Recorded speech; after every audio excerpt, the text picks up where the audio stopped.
Ei, som. Quem for entrando, me dê um retorno aí sobre o volume, sobre o áudio, por favor.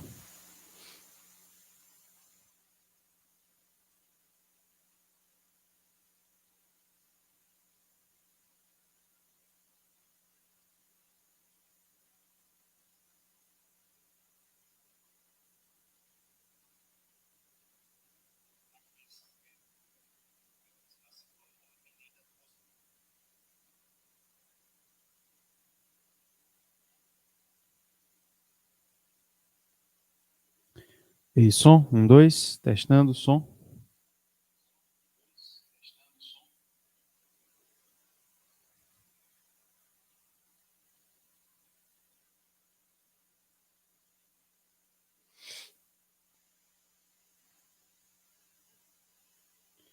Bom, pelo que eu pude ver aqui, eu acho que o volume tá bom. Paulinho já está dizendo aí que o volume tá ok. Vamos esperar um pouco mais. Falta 1 minuto para as 9 horas. Vamos ser bem pontuais aí, já que o assunto, inclusive, é esse, pontualidade, né? Hoje o estudo vai sair mais cedo, vai sair às 9 horas, já que às 10 horas, hoje vai ter uma reunião do conselho. Então, eu preciso estar presente na reunião. E então, por isso, o estudo vai sair mais cedo. Talvez até algumas pessoas não consigam acompanhar ao vivo por isso, por ser mais cedo. Tá certo? Então, hoje nós vamos falar sobre a teologia do atraso, ou o que eu chamo de teologia do atraso. Esse é um estudo que eu dei na igreja, eu acho que há 2 anos atrás, em 2018, exatamente 2 anos. E achei por bem agora repeti-lo. Eu dei 2 vezes em 2018 e agora vou transmiti-lo aqui de maneira definitiva, vai ficar salvo agora esse estudo acerca da prática do atraso e como nós devemos enxergar esse hábito da impontualidade e sobre qual é o relacionamento do cristão com, por outro lado, com a pontualidade. Então, acredito que já estamos no horário, vamos iniciar então. O pessoal vai entrando aí, quem for entrar agora, quem não for entrar agora, acompanha depois. E nós já vamos dar início ao nosso estudo, tá bom? Vamos fazer uma oração? Vamos falar com o Senhor Deus. Bendito Deus, nosso Pai, mais uma vez, ó Deus, na manhã do teu dia, na manhã do dia do Senhor, nós nos ajuntamos, ainda que virtualmente, ainda que à distância, a tua palavra, a tua lei, na intenção, Senhor, de extrair dela um pouco mais. A nossa oração, então, é que o teu Espírito mesmo nos habilite e nos ajude a enxergarmos as maravilhas da tua lei e também as suas exigências. Não, ó Deus, com o objetivo de nos justificarmos pelas práticas das obras da tua lei, mas com a finalidade de que possamos compreender de maneira mais profunda a nossa necessidade do Senhor e para que, por causa da obra de Cristo e pelo poder do Espírito Santo, a tua vontade seja operada em nós, nós possamos viver uma vida que te agrada. É esse o nosso pedido, essa é a nossa oração, no nome de Cristo Jesus. Amém. Muito bem, eu quero começar dizendo que há algum tempo atrás foi feita uma pesquisa na Inglaterra, na Grã-Bretanha, que apontou que mais da metade dos britânicos tem ou confessa ter problemas com horários, problemas com a pontualidade. E é interessante perceber isso, é interessante destacar isso, porque os britânicos, os ingleses, eles são mundialmente famosos pela sua pontualidade, por serem pontuais, por serem rígidos em relação aos horários. Tanto é que todos nós, ou a maioria de nós deve saber que existe ali o costume dos ingleses do chá das 5, né? Às 5 horas existe um chá que os mais tradicionais tomam, e isso é muito rígido, é muito pontual. Os ingleses são conhecidos pela sua pontualidade. E mais da metade dos britânicos assume que tem problemas com horários. Isso mostra como o problema do atraso, o problema da impontualidade é algo muito presente no nosso tempo e no mundo moderno. Se isso é verdade entre os britânicos, eu acredito que entre os brasileiros, muito mais. Né? Nós não somos conhecidos pela nossa pontualidade, nós somos conhecidos exatamente pelo contrário, pela nossa impontualidade. O atraso no Brasil é uma cultura estabelecida. O atraso é uma prática que se tornou aceitável e produziu uma cultura de retroalimentação da impontualidade. Então, o que é que eu quero dizer? É que nós vivemos numa sociedade onde o atraso de muitas coisas é aceito e porque o atraso já está estabelecido, muitas pessoas se adequam a esse atraso e criam uma cultura de retroalimentação da impontualidade. Deixa eu tentar trazer um exemplo na esperança de que isso possa ser melhor compreendido. Os casamentos, né? As cerimônias de casamento. Todo mundo sabe que os horários que se estabelecem para os casamentos, na grande maioria dos casos, são horários fictícios. Né? O casamento é marcado ali para as 19 horas, mas há um consenso geral, há uma expectativa até de que comece às 7h30, 8 horas. Né? E se o atraso for pouco, eu já fui para um casamento marcado para as 8 horas que começou após as 10. Após as 10 horas. Ou quase 10 horas, alguma coisa assim. Então, o que acontece? O atraso nas cerimônias de casamento já foi aceito, já é dado como um fato, a gente nem critica mais, e por causa disso, nós não chegamos na hora nas cerimônias de casamento. Pouquíssima gente chega na hora. Então, uma coisa retroalimenta a outra. Eu não chego na hora no casamento porque eu sei que o casamento não vai começar na hora, e o casamento não começa na hora também porque quem está organizando sabe que as pessoas não chegam naquela hora. Então você tem uma retroalimentação da impontualidade que cria um círculo vicioso na questão do atraso. E aí nós vivemos de horários falsos, nós vivemos de horários fake, né? E a vida se torna muito mais confusa por causa disso. A gente, quando quer evitar um atraso, nós chegamos a uma situação tal que, quando a gente quer evitar o atraso real, a gente marca aquele evento, aquela coisa, para um horário anterior do horário real. Então, se eu quero que algo comece às 7h30, eu marco 7. Porque aí eu vou começar no horário que eu quero realmente. Então, veja como a gente vai criando uma estrutura de sociedade baseada até mesmo no falso testemunho, porque, tá entendendo? Se eu quiser que uma coisa comece 7h30, eu não posso marcar 7h30. Eu tenho que marcar um horário fake. O atraso, ele é então um pecado socialmente aceito. Se eu pedisse aí para quem está acompanhando agora, colocar aí, quem aí de vocês tem problema com roubo? Quem que está acompanhando agora tem problema com furto?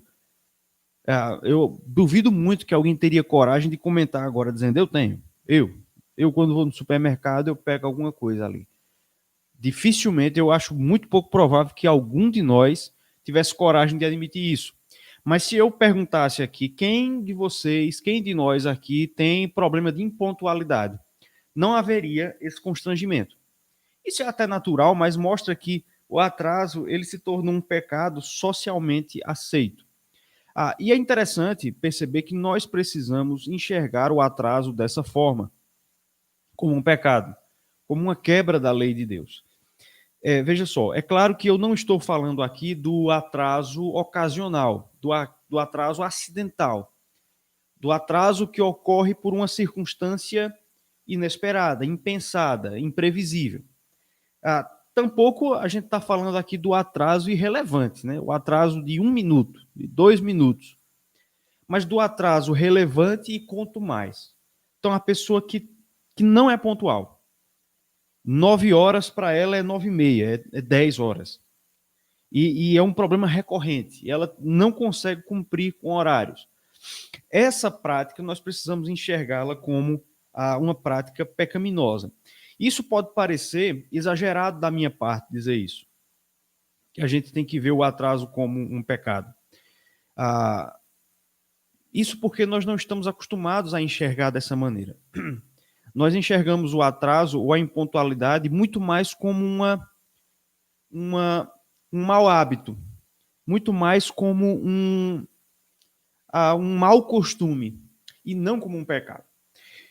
E nós fazemos isso, na verdade, com muitas coisas. Não é só com atraso. Irritabilidade. Nós temos dificuldade de enxergar como pecado. Nós enxergamos como um mau hábito. Vitimismo, né? A supervalorização das ofensas que são praticadas contra si mesmo. Nós não visualizamos isso como pecado, muito embora seja. Nós visualizamos isso como um mau hábito. O problema, e isso se aplica ao atraso também, de nós não enxergarmos a impontualidade, quanto mais, como um pecado, o problema disso é que uma vez que não seja pecado, uma vez que a gente não enxergue como pecado, não há motivo para nós deixarmos essa prática. Aqui é o pulo do gato.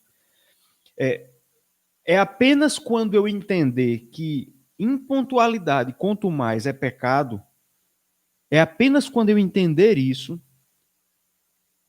só então eu terei reais motivos para deixar essa prática. Enquanto eu enxergar como, eu preciso melhorar nisso, é um mau hábito, é uma coisa, um asterisco ali. Enquanto eu enxergar dessa maneira, não haverá razões para que eu mude a prática. Vai ficar dentro da minha discricionariedade. Eu posso mudar, eu posso não mudar. Eu posso me tornar alguém pontual ou não, ou eu posso continuar impontual. Tá entendendo? Então, o reconhecimento de que a impontualidade, quanto mais, o atraso, quanto mais, é um pecado, é uma prática contra a lei de Deus, é o passo inicial para que nós corrijamos essa prática e que nós reformemos a nossa maneira de ser. Por isso, nesse estudo aqui, rapidamente, estou de olho no relógio aqui, eu vou qualificar o atraso, quanto mais, como uma quebra de pelo menos 5 mandamentos, certo? 3 deles como uma quebra direta e 2 deles, os 2 últimos, como uma quebra indireta ou até mesmo possível, mas nem sempre acontece. Mas eu vou colocar aqui 5 mandamentos. Esse estudo aqui, ele é bastante baseado num vídeo do canal do Dois Dedos de Teologia, em que o pastor Iago Martins fala sobre a questão do atraso. Muito do que eu estou falando aqui eu retiro de lá.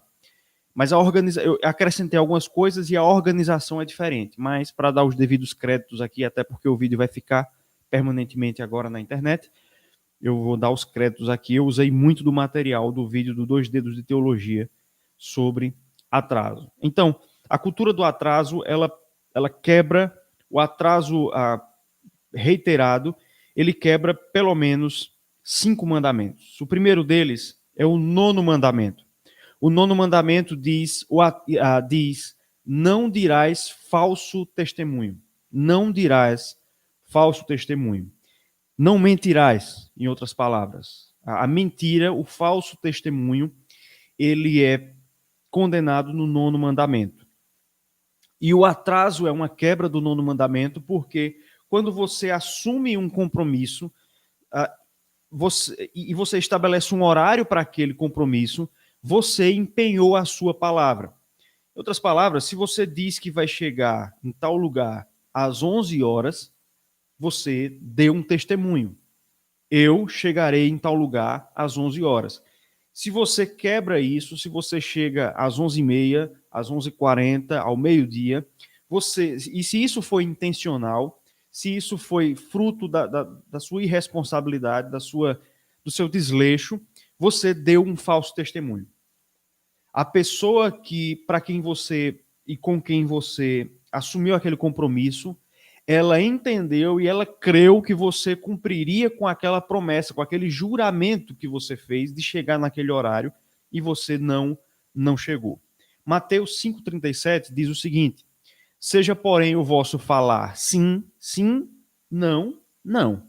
Porque o que passa disso é de procedência maligna. Então, o Senhor Jesus Cristo nos ensina que se eu digo um sim, aquele sim, ele deve ser sim. E se eu digo não, o não que eu digo deve corresponder a um não da minha mente. Em outras palavras, o que Jesus está ensinando aqui é que nós não devemos fazer juramentos com reserva mental. Isso é muito importante.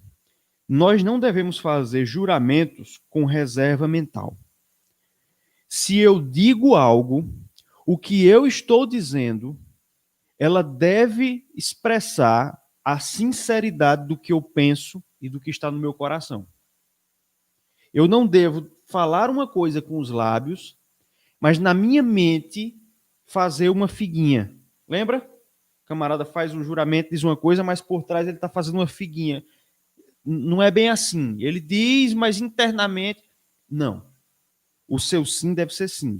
O seu não deve ser não.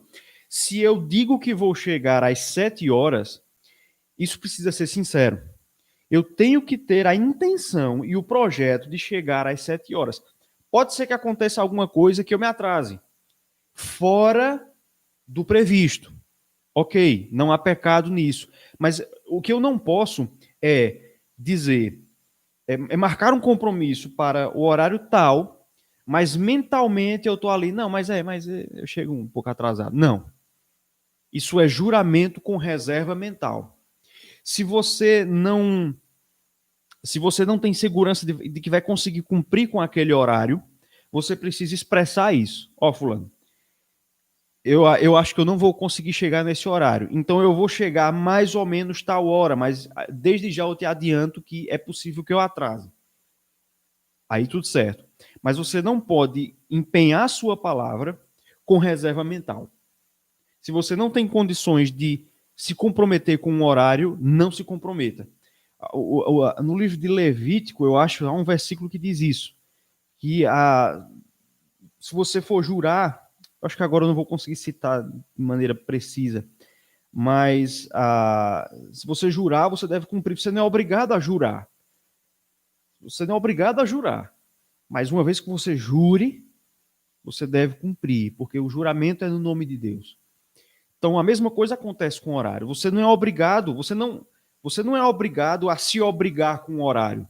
Mas se você fizer, você deve ter a intenção de cumprir, você não deve dar falso testemunho. O atraso é uma quebra da confiança. Você pede a confiança da pessoa e você quebra, intencional ou por desleixo, aquela confiança que lhe foi, digamos assim, emprestada. Então, em primeiro lugar, o atraso é uma quebra. O atraso, sempre que eu disser atraso aqui, eu estou falando do atraso quanto mais e o atraso por irresponsabilidade, o atraso por desleixo, por falta de cuidado, certo? Segundo lugar, o atraso quebra o 8º mandamento. O que diz o 8º mandamento? Ele diz: não furtarás, não roubarás. E aí talvez você possa estar se perguntando, mas atraso é furto? Atraso é roubo? Sim. Quando nós nos atrasamos e alguém precisa esperar por causa do nosso atraso, nós estamos furtando, tomando indevidamente algo muito precioso daquela pessoa, que é o seu tempo. É o tempo dela. E ao contrário de bens materiais, que podem ser restituídos, que podem ser devolvidos, que podem ser recuperados, o tempo não pode ser recuperado, né? O tempo não para. O tempo não para, né? Já diz a música. De modo que quando eu roubo o tempo de alguém, eu causei um dano irreparável àquela pessoa. Eu não tenho como devolver o tempo dela. Isso só vai acontecer na eternidade, quando não mais haverá tempo, né? Não mais haverá contagem do tempo. De modo que eu preciso pensar nisso toda vez que eu assumir um compromisso. Eu preciso ter respeito pelo tempo do outro. O tempo do outro é precioso. E eu não posso tomar o tempo do outro indevidamente. 1 Coríntios, capítulo 13, verso 5, diz que o amor não procura os seus interesses, os seus próprios interesses. Nos meus relacionamentos, eu não posso buscar o meu interesse.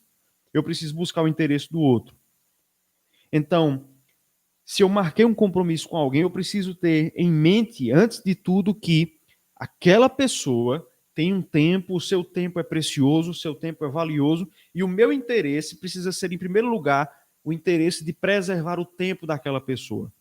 Então, se eu precisar sacrificar alguma coisa minha, se eu precisar deixar alguma coisa que eu ia fazer para não me atrasar, para preservar o tempo daquela pessoa, é isso que eu devo fazer.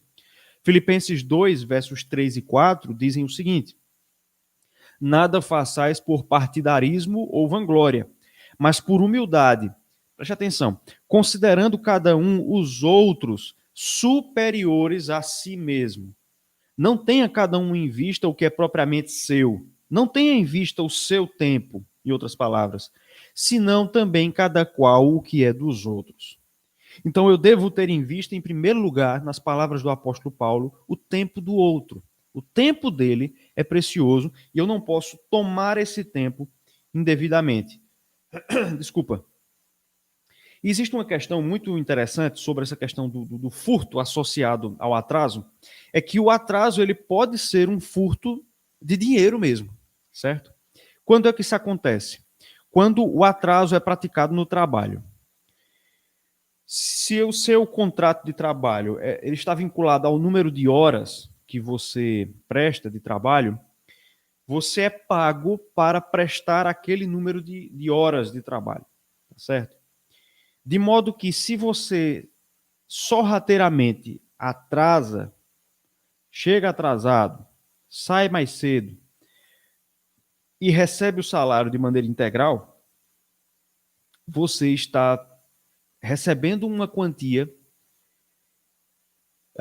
por um trabalho que você não prestou de maneira completa. É claro que há situações e situações, né? Então, se o gerente ou o dono ali ele tem uma tolerância em relação ao horário de chegada, ao horário de saída, ou se isso acontece com autorização do seu superior, não há pecado nesse caso. Mas se acontece de maneira secreta, o atraso malandro, chegar atrasado no trabalho, sem que o patrão saiba, sair mais cedo um pouquinho, se você faz isso, você no final do mês você vai receber um salário por um número de horas que você não trabalhou. E aí vai existir de fato a prática do furto. Você vai tomar um dinheiro que você não cumpriu com a sua parte no contrato para fazer jus àquela quantia, tá certo? Então é preciso ter cuidado com essa questão do atraso associada à questão do trabalho. E em terceiro lugar, o atraso é uma quebra do terceiro mandamento. O terceiro mandamento diz: não tomarás o nome do Senhor teu Deus em vão. Não tomarás o nome do Senhor teu Deus em vão. Esse mandamento ele precisa ser muito bem entendido. Ele não proíbe, o terceiro mandamento, ao contrário do que muitas pessoas pensam, que a gente tende a pensar, o terceiro mandamento ele não proíbe que você profira o nome de Deus, digamos assim, indiscriminadamente. Não é exatamente isso que ele quer proibir. Muitas pessoas interpretam o terceiro mandamento assim. Se você disser Deus quebrou, porque você citou em vão, citou sem propósito. Não é isso que o terceiro mandamento proíbe. O que o terceiro mandamento proíbe, o que ele ensina, é a reverência que nós devemos ter em relação ao nome de Deus, porque o seu nome está associado ao seu ser, ao ser de Deus. Ou seja, toda a nossa vida deve ser vivida em reverência ao Deus que nós servimos. Paulo, ele aplica esse terceiro mandamento lá na sua primeira carta aos Coríntios, no capítulo 3, segunda carta, capítulo 3, pode ser que eu esteja errando agora, quando ele diz que nós somos como que cartas de Cristo. Nós trazemos em nós, os crentes, o carimbo de Cristo, de modo que aquilo que nós fazemos, seja bom ou seja mal, isso é imputado de alguma maneira ao próprio Cristo. O que eu quero dizer? É que se nós vivemos uma vida que agrada a Deus, isso honra o nome de Cristo. Mas se nós damos mau testemunho, esse mau testemunho, ele recai como uma ignomínia sobre o próprio Deus, sobre o próprio Cristo, a quem nós dizemos servir. Estão entendendo o que eu estou dizendo? De modo que o atraso, ele é uma quebra do terceiro mandamento nesse sentido. ele causa mau testemunho. Ele traz descrédito. Ele passa falta de credibilidade. A pessoa que não consegue respeitar horários, ela é uma pessoa que acaba se tornando, ela acaba não tendo crédito na praça. Ninguém consegue firmar um compromisso com ela. Ninguém confia na palavra dela. Ele diz que vai chegar a tal hora, mas é fulano, né? E pode esperar aí. Tá entendendo? Então, a prática, quanto mais do atraso, traz consigo um mau testemunho. E Provérbios 22, verso 1, diz que mais vale o bom nome do que as muitas riquezas. E o estimado, a pessoa que é estimada, é melhor do que a prata e o ouro. Ontem eu estava lendo um capítulo do livro Instruindo o Coração da Criança, do Ted e da Margie Tripp, o casal. E ontem eu li um parágrafo dele, ele disse algo interessante. Ele disse que nós vivemos numa sociedade que parece com um supermercado onde os preços foram trocados. Então pense aí, alguém vai lá em Tampinha e por trollagem começa a trocar os preços. E aí o preço de algo muito valioso, algo muito valioso está ali com a etiqueta de uma bucha de lavar prato. Ao passo que a bucha de lavar prato está com a etiqueta ali de uma carne argentina, né? Usando um exemplo muito tosco. Nós vivemos numa sociedade assim, em que as coisas que não valem muita coisa estão etiquetadas com um preço enorme. E as coisas que essas sim valem muito, para a sociedade parecem pechincha, parece banana, né? Tá a preço de banana. Então, o bom nome é algo que vale muito, mas a nossa sociedade não dá muito valor a isso. Você ter estima, você ser alguém estimado, fulano de tal, tem palavra. Fulano de tal, ele não precisa escrever. A palavra dele vincula ele. Essas coisas são muito valiosas para Deus, mas são desvalorizadas pela nossa sociedade. Ao passo em que riquezas, prata e ouro, que em comparação com honra e bom nome valem pouco, na nossa sociedade são muito estimadas. E muitas vezes, irmãos, nós importamos para a nossa seara, para a seara da igreja, essas etiquetas do mundo. Nós temos a tendência de não valorizar muito o bom nome e o ter estima. O ser alguém que, de fato, quando diz alguma coisa, se fulano diz que vai chegar a tal hora, olha, se ele não chegar, aconteceu alguma coisa. Aconteceu alguma coisa. De maneira geral, nós não valorizamos, a gente não dá muito valor a isso. A gente meio que se acostumou com de ter essa pecha de, sabe, de ter meias palavras. Não, ele disse que é tal hora, mas ele nunca chega a tal hora. A gente meio que se acostumou com isso e nós não conseguimos mais enxergar essas coisas como coisas desonrosas. Certo? Citando o vídeo do pastor Iago Martins, ele conta uma experiência de que no casamento dele, quando ele foi contratar lá o cerimonial, sei lá, alguma coisa assim, as pessoas que foram contratadas, elas disseram na frente do pastor Iago Martins e da esposa dele, eles disseram o seguinte: é casamento de crente, é casamento de evangélico, pode chegar atrasado, pode chegar uma hora depois. Vejam o conceito que aquelas pessoas tinham acerca do que é o casamento dos crentes. Você pode chegar muito atrasado, as pessoas não têm compromisso com o horário. Então nós precisamos começar a ver a prática do atraso como uma quebra do terceiro mandamento, certo? Quando ela é cultural, quando ela é quanto mais. Nós precisamos ter bom nome, nós precisamos honrar o nome de Cristo, sendo pontuais com os nossos horários. Em quarto lugar, o atraso é uma quebra do quarto mandamento.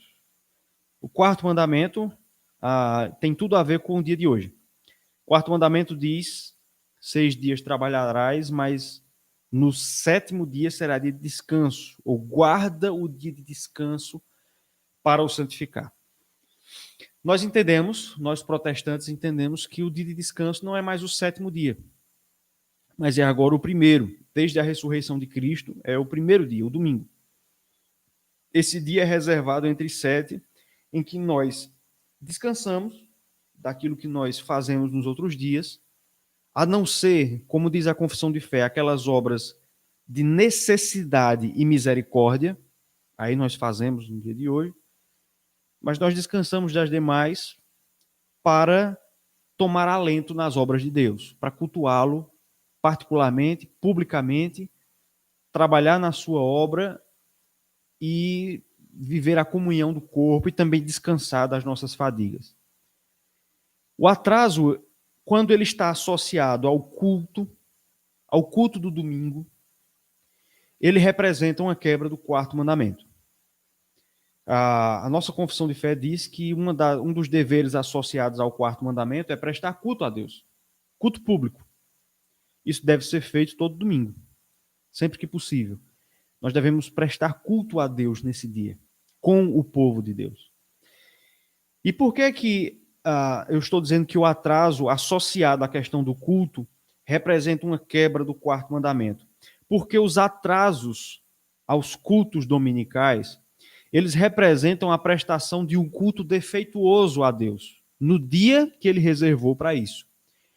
É claro que, em um certo sentido, o nosso culto ele é defeituoso.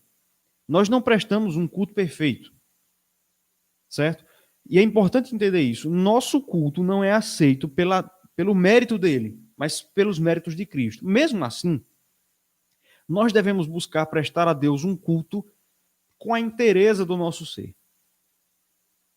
Está entendendo? Em espírito e em verdade. E quando nós nos atrasamos para o culto, esse culto ele fica meio que incompleto, meio que defeituoso. Eu já cheguei atrasado no culto algumas poucas vezes. Sempre achei isso algo muito incômodo. Às vezes em que isso aconteceu, eu cheguei assim incomodado e isso afetou toda a prestação do culto. No meu caso, tá entendendo? Eu fiz um cálculo e eu cheguei à conclusão de que um atraso de 10 minutos aos cultos durante um ano equivale a quase 6 cultos perdidos. Se você considerar um culto aí com uma prestação de 90 minutos, né, 1 hora e meia, mais ou menos. Então, tomando isso por premissa, 10 minutos durante um ano inteiro, há pessoas que atrasam bem mais do que isso. 10 minutos durante um ano inteiro é como se você passasse quase 2 meses sem ir à igreja. Se eu passar 2 meses sem prestar culto, é óbvio que isso vai ter consequências na minha vida espiritual. Por que é que nós não enxergamos o atraso da mesma forma? Por que é que nós não enxergamos a impontualidade ao culto do Senhor também com essa seriedade? Então, o atraso ele pode representar também uma quebra do quarto mandamento quando ele está associado ao culto que nós prestamos a Deus no dia do Senhor, certo? E, em último lugar, caminhando para o final, estou de olho aqui no relógio, o atraso quebra o 10º mandamento. Esse último ponto aqui ele é opcional. Nem sempre vai acontecer, mas às vezes acontece. O 10º mandamento diz: não cobiçarás. Não cobiçarás. O que o mandamento proíbe é que você não queira obter de maneira indevida aquilo que não é seu. A mulher do seu próximo, o boi do seu próximo, mas isso se aplica a toda e qualquer coisa. E aqui eu vou fazer um link com aquilo que eu falei sobre a questão do 8º mandamento, de o tempo, nós precisarmos enxergar o tempo do próximo como um bem que ele tem e que deve ser preservado. Quando é que o atraso representa uma quebra do 10º mandamento, de não cobiçar?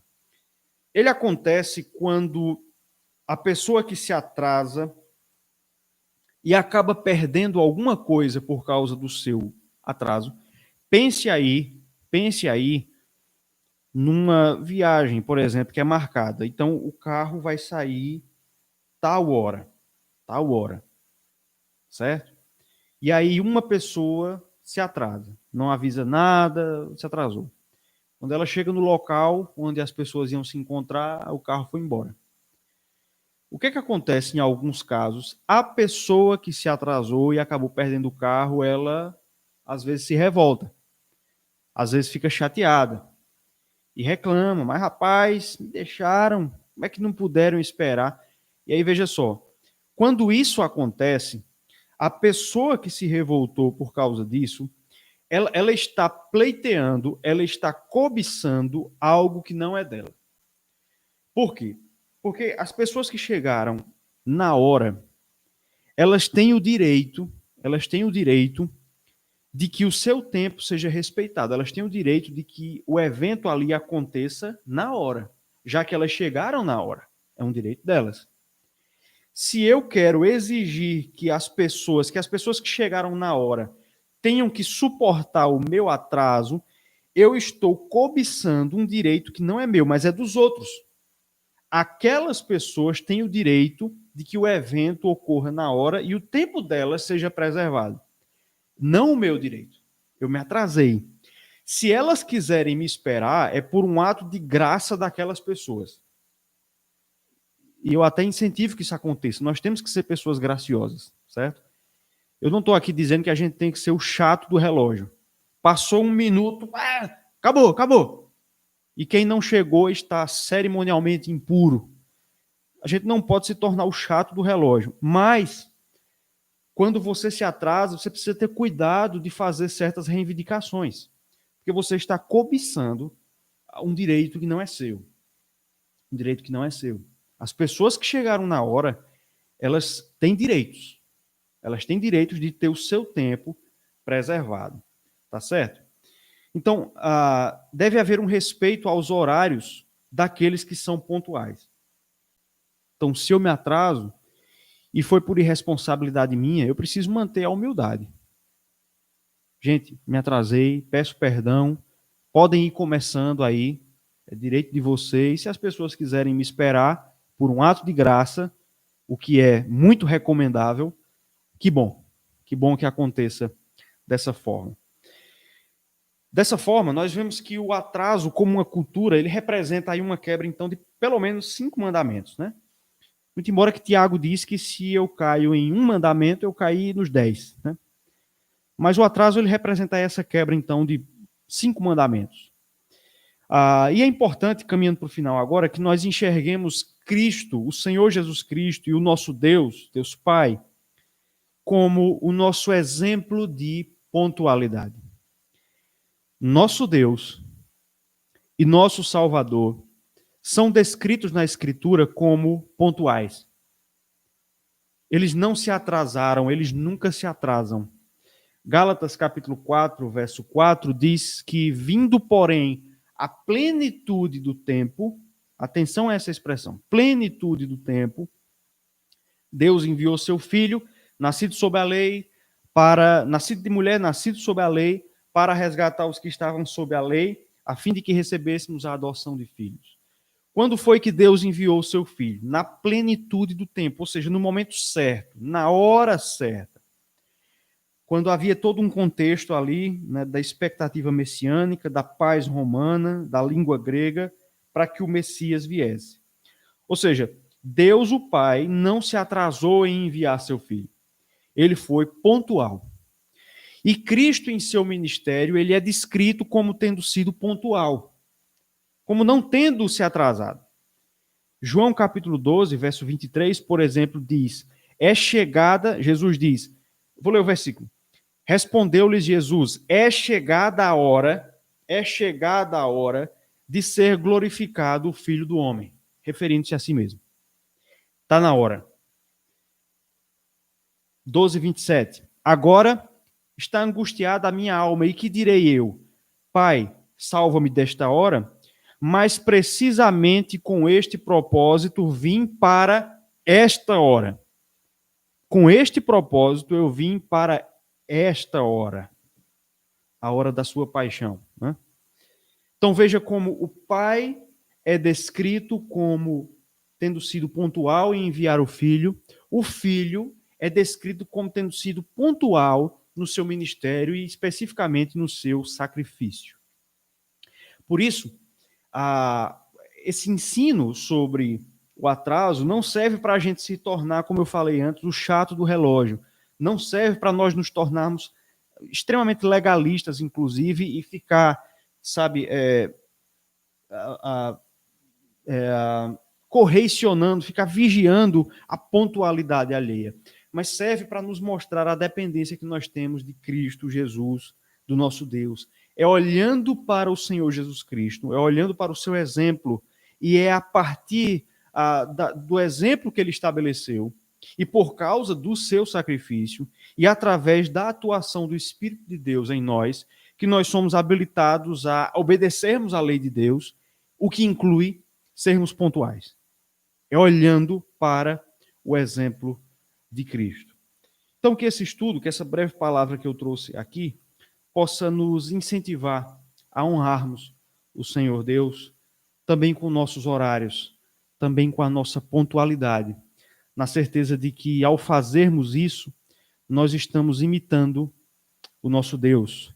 Nós estamos cumprindo com aquilo que Paulo diz na sua carta aos Efésios, capítulo 5, verso 1, se eu não estiver enganado, quando Paulo diz que nós devemos ser imitadores de Deus como filhos amados. Imitadores de Deus como filhos amados.